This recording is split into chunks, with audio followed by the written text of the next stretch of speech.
Assalamualaikum warahmatullahi wabarakatuh. Selamat pagi, siang, sore, dan malam kepada para penonton yang sedang menyaksikan video ini.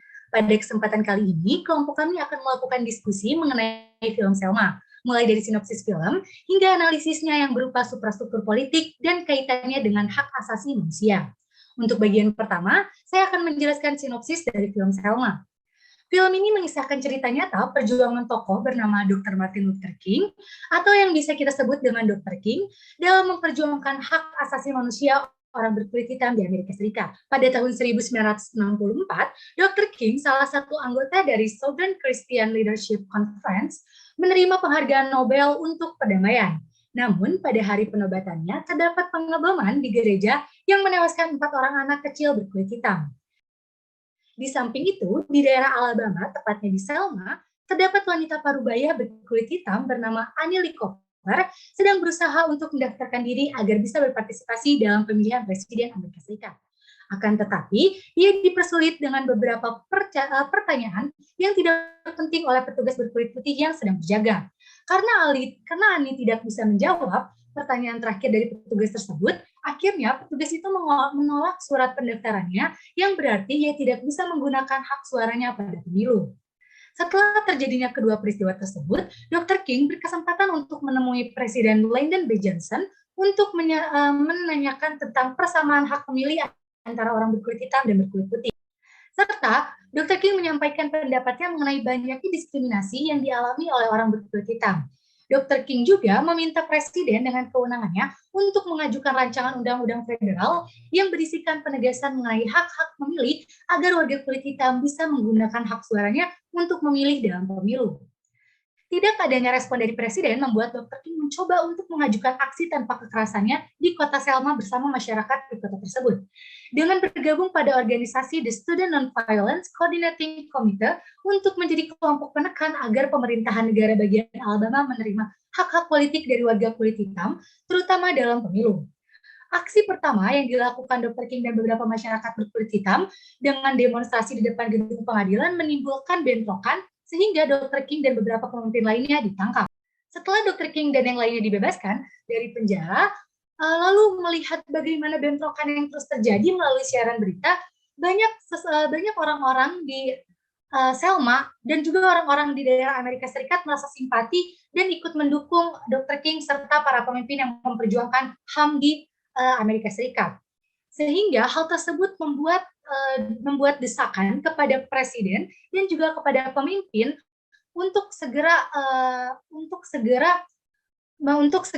mendukung adanya perjuangan terhadap hak asasi manusia tersebut. Menanggapi aksi yang kian memanas, pernyataan Dr. King dan penolakan yang terus dilakukan, akhirnya Presiden Lyndon B. Johnson pada akhirnya memilih untuk mengajukan rancangan undang-undang yang akan melindungi hak-hak politik warga kulit hitam di seluruh Amerika. Saat memberikan pidatonya dalam Kongres, dengan adanya hak-hak tersebut, warga kulit hitam memiliki hak yang sama dengan warga negara Amerika lainnya, dalam hal ini adalah warga kulit putih, untuk bisa menyalurkan hak politiknya termasuk dalam pemilihan umum. Long March Selma Montgomery juga terlaksana. Sesampainya mereka di Montgomery, Dr. King pun memberikan pidato kemenangan dari pergerakan mereka di halaman Alabama State Capitol. Untuk selanjutnya, kami akan melakukan sesi diskusi mengenai film ini dari berbagai sudut pandang. Untuk yang pertama, kepada rekan-rekan, mungkin ada yang ingin dahulu memberikan pendapatnya? Baik, izin masuk, izinkan saya untuk memaparkan pendapat saya mengenai film Selma ini dalam sudut pandang suprastruktur politik dan infrastruktur politik. Seperti yang kita ketahui bersama bahwa suprastruktur politik dan infrastruktur politik merupakan dua hal yang penting bagi jalannya kehidupan pemerintahan suatu negara, terutama dalam pengambilan sebuah kebijakan negara. Suprastruktur politik yaitu lembaga politik yang dibentuk oleh negara untuk melakukan tugas negara. Suprastruktur politik dapat dipahami sebagai lembaga-lembaga pembuat keputusan politik yang sah. Lembaga-lembaga ini bertugas menghasilkan suatu output berupa kebijakan publik. Suprastruktur politik ini merupakan penggerak politik yang bersifat formal. Dalam artian lain, suprastruktur politik adalah gambaran pemerintah secara luas yang terdiri dari lembaga-lembaga pemerintahan negara. Lembaga-lembaga ini tugas dan peranannya sudah diatur oleh konstitusi atau peraturan perundang-undangan terkait landasan hukum suprastruktur politik. Sedangkan infrastruktur politik yaitu suatu lembaga politik yang berada di masyarakat dan hidup sebagai bagian dari masyarakat yang menjadi penghubung ke suprastruktur politik. Infrastruktur politik juga adalah lembaga politik yang berperan secara tidak langsung dalam pengambilan kebijakan-kebijakan politik yang diambil oleh infrastruktur politik. Infrastruktur politik berhubungan dengan lembaga-lembaga kemasyarakatan dalam kegiatannya dapat mempengaruhi baik secara langsung maupun tidak langsung terhadap kebijakan lembaga-lembaga kenegaraan dalam menjalankan fungsi dan kekuasaannya masing-masing. Infrastruktur politik ini tidak diatur secara resmi oleh konstitusi ataupun perundang-undangan negara, baik tugas dan perannya dalam pemerintahan. Yang termasuk ke dalam infrastruktur politik adalah lembaga-lembaga negara seperti legislatif, eksekutif, dan yudikatif. Ketiga lembaga itulah yang menjadi alat kelengkapan dan penyelenggaraan sebuah negara. Kemudian yang disebut sebagai infrastruktur politik adalah partai politik, kelompok kepentingan atau interest group, kelompok penekan atau pressure group, tokoh politik, dan lain sebagainya. Mereka disebut sebagai infrastruktur politik dikarenakan menjadi lembaga yang hidup lebih dekat dengan masyarakat dan mengetahui secara langsung bagaimana keadaan situasi dan kondisi masyarakat yang sesungguhnya. Dalam perkembangannya, infrastruktur politik dan infrastruktur politik mempunyai hubungan timbal balik antara satu sama lainnya. Infrastruktur politik dan infrastruktur politik tidak dapat terpisahkan apalagi di dalam sebuah negara yang menganut demokrasi. Dalam sebuah pemerintahan yang menjadi leading sector program pembangunan nasional, maka setiap output dari proses politik adalah sebuah kebijakan yang berorientasi kepada kepentingan publik. Sistem politik merupakan suatu siklus yang mengintegrasikan para pelaku politik dalam menyerap aspirasi politik di masyarakat menjadi sebuah regulasi melalui proses politik yang dilaksanakan oleh para elit politik yang tergabung dalam lembaga eksekutif dan legislatif. Namun demikian, dalam pelaksanaannya masih terdapat kebijakan atau regulasi yang dihasilkan belum berorientasi kepada publik. Hal ini tertuang dalam regulasi yang kurang memiliki rasa keadilan di mata masyarakat dan kurang mengimplementasikannya di kehidupan masyarakat secara langsung. Terlihat juga bagaimana peran dan tindakan dari infrastruktur politik dan infrastruktur politik di dalam film Selma ini. Dalam hal infrastruktur politik, sebagaimana yang telah dijelaskan sebelumnya bahwa lembaga-lembaga ini memiliki tugas dan peranannya yang semuanya diatur oleh konstitusi dan memiliki tugas membuat keputusan yang berkaitan dengan kepentingan umum. Dalam film ini, tindakan yang dilakukan oleh infrastruktur politik diantaranya adalah putusan yang dikeluarkan oleh Hakim Federal mengenai izin melakukan long march dari Selma sampai ke Montgomery. Selain itu, ada tindakan lainnya berupa pengumuman yang dilakukan oleh Presiden Amerika yang saat itu menjabat, yaitu Lyndon B. Johnson, yang mengajukan rancangan undang-undang federal terkait kesetaraan HAM bagi warga kulit hitam dan meminta untuk menghapuskan seluruh ketentuan yang membatasi setiap warga negara untuk mendaftar dan melakukan pemilihan. Oleh karenanya, tidak ada akan lagi tindakan diskriminatif terhadap golongan tertentu, sebab setiap warga negara Amerika Serikat memiliki hak memilih yang sama. Sedangkan untuk tindakan dari infrastruktur politik yang merupakan kelompok-kelompok yang terbentuk dengan sendirinya dan berperan menjadi pelaku politik non-formal yang juga memiliki pengaruh dalam pembentukan kebijakan negara, maka tindakan dari infrastruktur politik yang terlihat dalam film ini diantaranya adalah adanya kelompok penekan atau pressure group yang menuntut dan memperjuangkan dibuatkannya undang-undang federal yang berlaku adil terhadap setiap orang tanpa melihat golongan, ras, maupun warna kulit. Sehingga setiap warga negara Amerika mendapatkan hak yang sama rata di mana dengan diundangkannya undang-undang mengenai kesetaraan HAM yang diajukan oleh Presiden Amerika Serikat menjadi tanda bahwa semua tujuan dan upaya mereka sudah tercapai. Mungkin sekian dari penyampaian pendapat dari saya.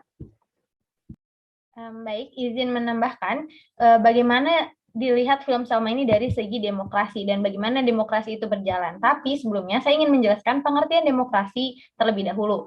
Pengertian dari demokrasi sendiri dapat dilihat dari tinjauan bahasa atau epistemologis dan dari istilah yaitu terminologis. Secara epistemologis, demokrasi sendiri terdiri dari dua kata yang berasal dari bahasa Yunani, yaitu demos yang berarti rakyat atau penduduk suatu tempat dan kratein atau kratos yang berarti kekuasaan atau kedaulatan.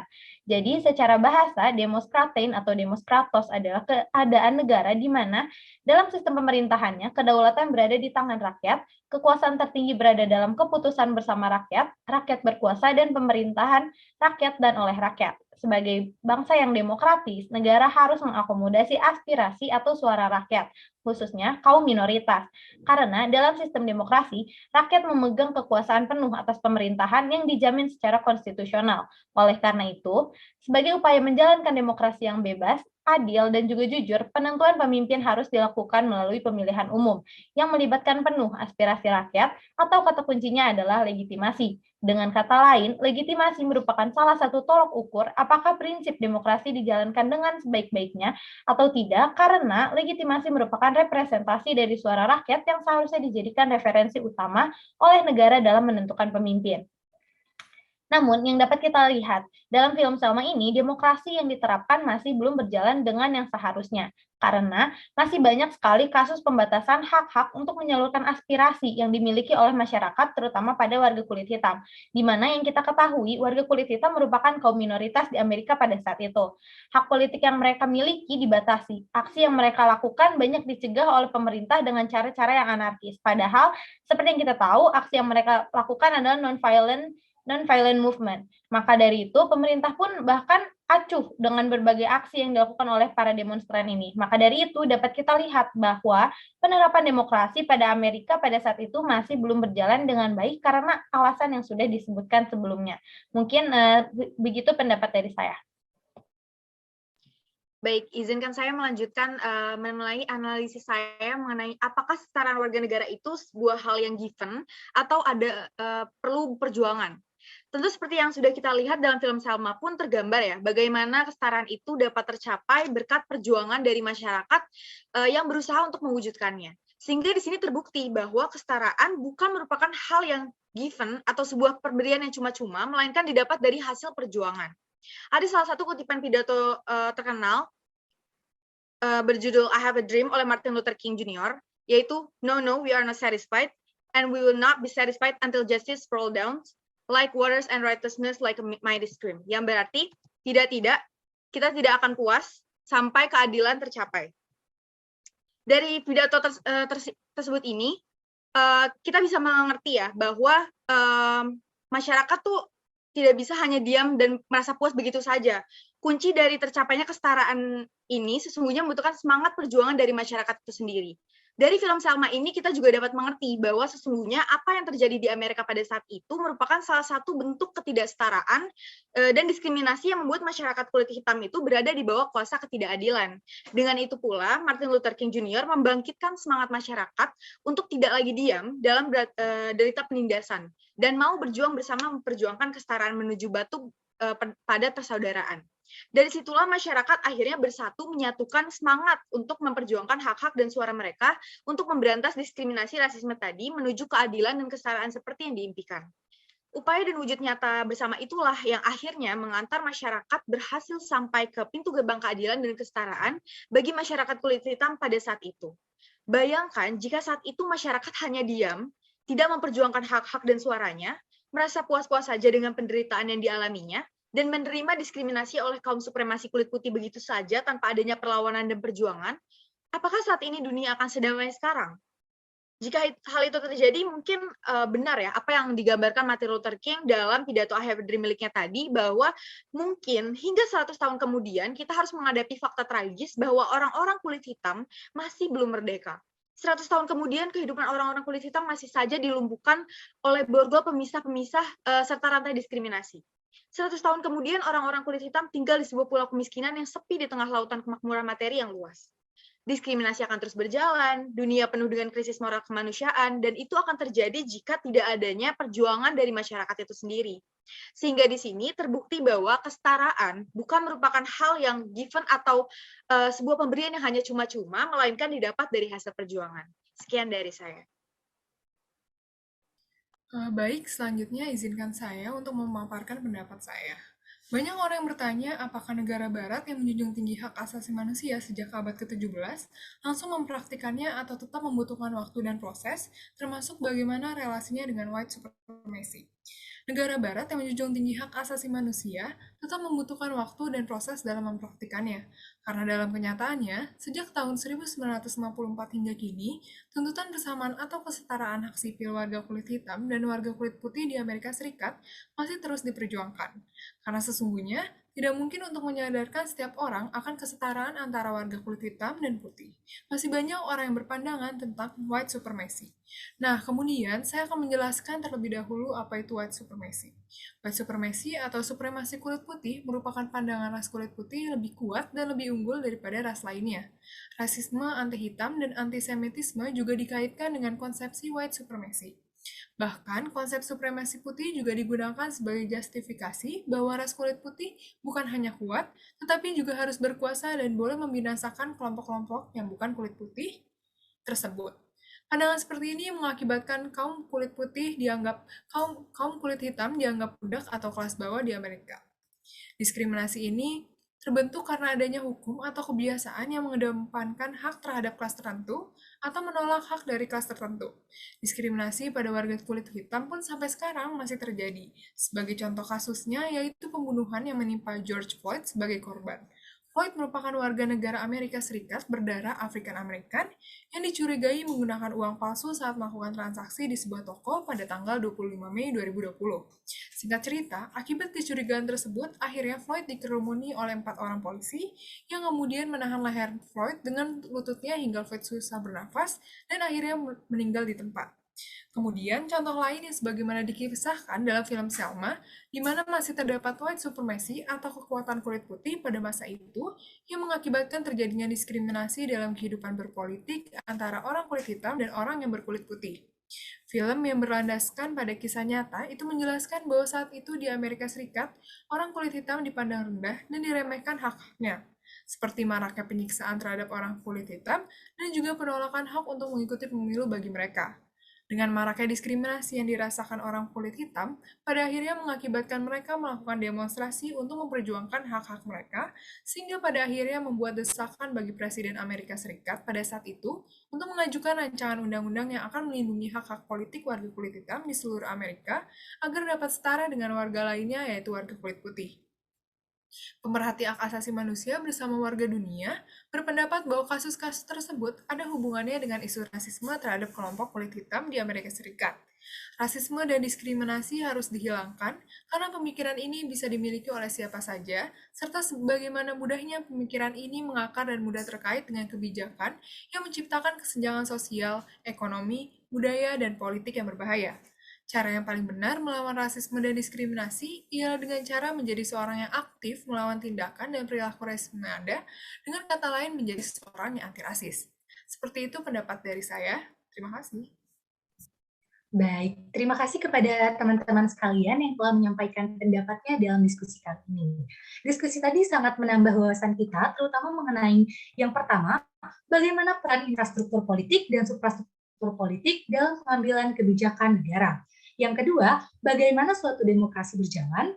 Yang ketiga, bagaimana kita menjadi tahu bahwa kesetaraan warga negara itu adalah sebuah hal yang perlu diperjuangkan meskipun sudah diatur dan diberikan. Dan yang terakhir, kita menjadi paham bahwa meskipun HAM di negara barat sudah dianut sejak lama, tetapi pada implementasinya membutuhkan waktu dan proses. Semoga diskusi kali ini dapat bermanfaat. Mohon maaf bila ada kesalahan. Wassalamualaikum warahmatullahi wabarakatuh.